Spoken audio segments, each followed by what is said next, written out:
Ahoj lidi, dnes jsme tu u Crash Bandicoot 3 u třetí mise, takže dneska budeme hrát za holku a budeme jezdit po čínské zdi.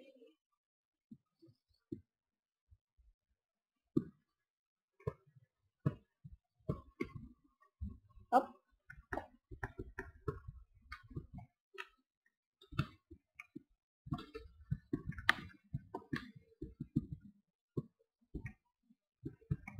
A nebudu sbírat všechny bedny, protože vy už víte z jiných misí, že u všech misí musíte vzít všechny bedny, které já jenom budu sbírat.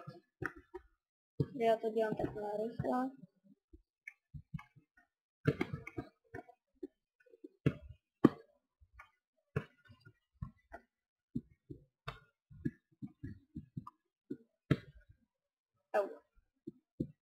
Omlouvám se za fail.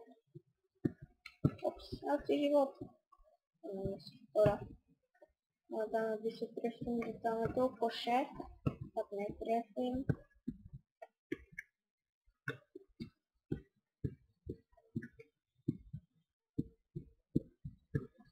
Au. Sakra.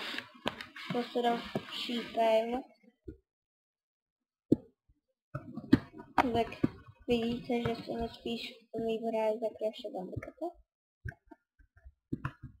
Ale tady je život. No, sakra.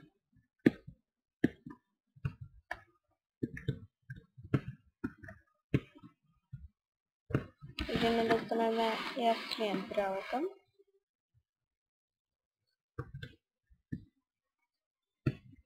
A aspoň máme toto.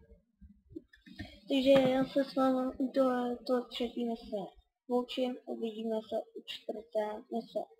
Tak, ahoj.